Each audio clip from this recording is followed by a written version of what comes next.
Okay, our final Bulldog of the day is Austin Williams, a receiver. He wants to go straight to questions. Who would like to ask first? Okay, right here in the front.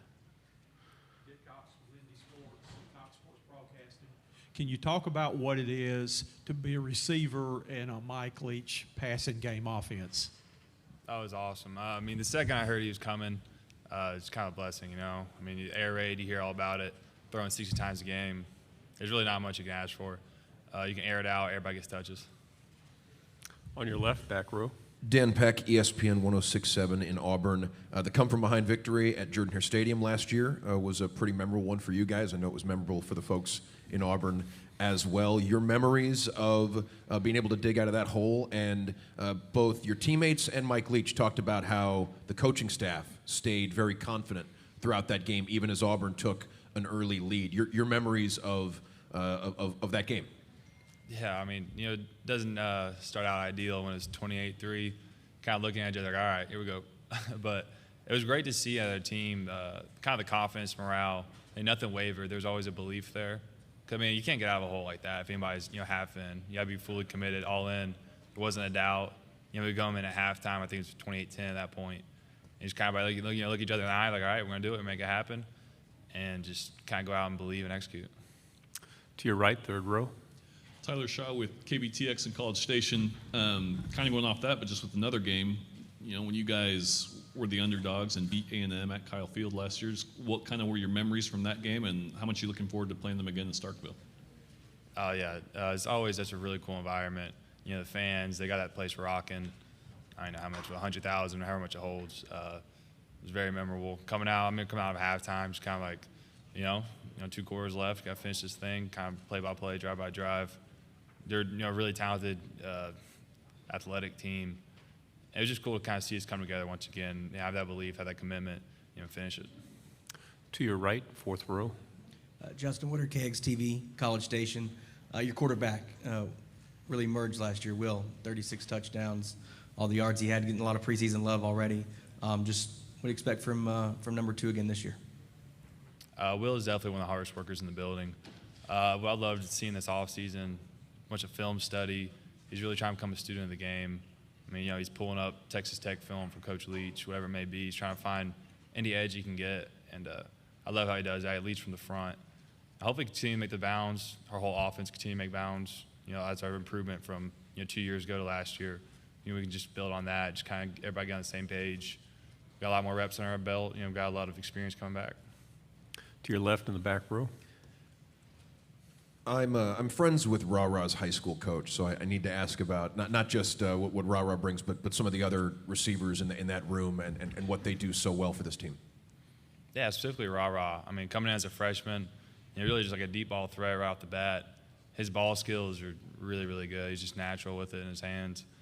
And I'm really excited to see him grow and kind of take that next step in his sophomore year. And like I said, I think we got a lot of depth with the receiver room. We brought in a couple of transfers, a couple of freshmen coming. And I'm excited to see. I think we're going to have a lot of competition at every spot, which is good. I think it's going to make us grow. Right here in the front row. Hi, Austin. AP Stedham, WHEP, Foley, Alabama. Austin, how did you develop such good hands, and what else are you doing to become a better receiver? I try in the offseason. I guess I try to pride myself. You know, try to catch as many balls as I possibly can. I try not to worry about catching more of these other guys, or it may be just I set a really high standard for myself, and I'm kind of I guess try to be my toughest critic. So I'm always just trying to do more and try to raise my ceiling all I can. As a receiver, it's continuing to grow my understanding of the game. I would really love to read defenses better, understand it from a defensive point of view, so I can best take advantage of my opportunities. Fourth row on the right. You've been to media days before, so I'm just curious, which do you prefer? When you're in Alabama or here in Atlanta? I'll be honest, it was really cool being on the private jet. So it was 30 minutes to Alabama and 55 minutes here. I mean, I'm not too picky. They're both really awesome experiences. Front row here. Also, one of my favorite questions is, if someone did not know you, what would be the most important thing you would want them to know about you? I'm a Christian, a believer in God. Okay, to your right on the fourth row. Austin, those close losses, LSU, I think Memphis and Arkansas, right? Just being so close. What do you think your team took from those, and I guess how do you take that learning experience this year, maybe come out on the right end of the stick in those close games like that? Yeah, it was tough for us. I know we had 3 games. We lost by a total of 8 points. We got to learn to finish games. That's something we definitely took into the offseason. We got to finish games, whatever it is. We got to find a way, kind of band together, don't have that quit like we did in a couple. Like on the opposite end, we did really well in a couple tough environments.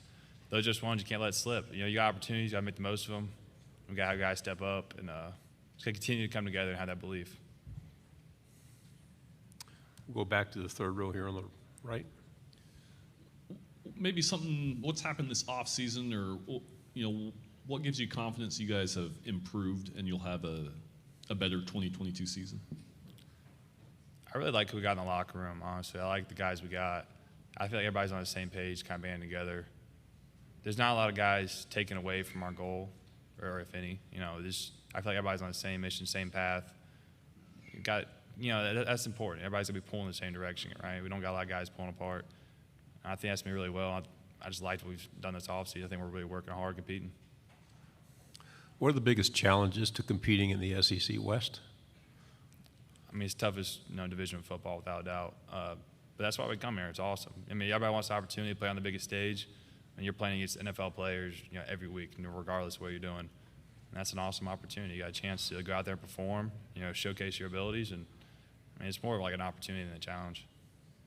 Front row. Last year, when your team experienced some issues in the kicking game, did you have a lot of people that actually tried to walk on or came for the tryouts? And did you ever think of trying out for the kicking game? I mean, I'm not one to talk about issues. I mean, I'll say in the offense, we could have scored in the red zone. Defense, we could have made stops, right? I'm not going to highlight or put them down just because, they had opportunities. I mean, they had field goals we made, right? I mean, touchdown 6 points, right? And we lost 3 games by a total of 8 points. So we could have done something more on our end. And in terms of tryouts and all that, that's coaches. I really don't know what happened or not happened. I'm a play receiver. Okay, third row again. You said, playing in the SEC West, you're basically playing against NFL players. Who are some of the best DBs in this conference that you've had to go up against?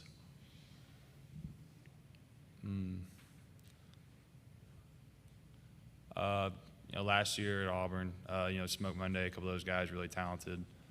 I didn't have a chance to go against McCreary in Auburn, but I thought he was a really good player. It's tough to really single out some other guys. Everybody, every time, there's always going to be NFL guys everywhere you go, right? I know A&M's got a couple guys coming back that there's some really good potential. I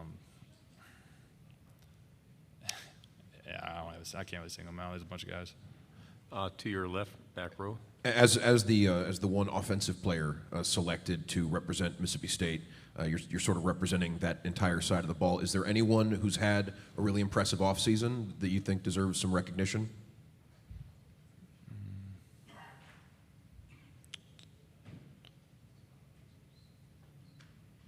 Sorry, I'm just thinking through. We got a bunch of guys that have done really well. I think our running back room, something's just kind of under the radar. We got some really, really good guys in there that do a lot for us. They don't get really necessarily the recognition they deserve. We got Woody and Dylan Johnson, and we've got a bunch of other guys. We got Bull. It's Hargrove's last name.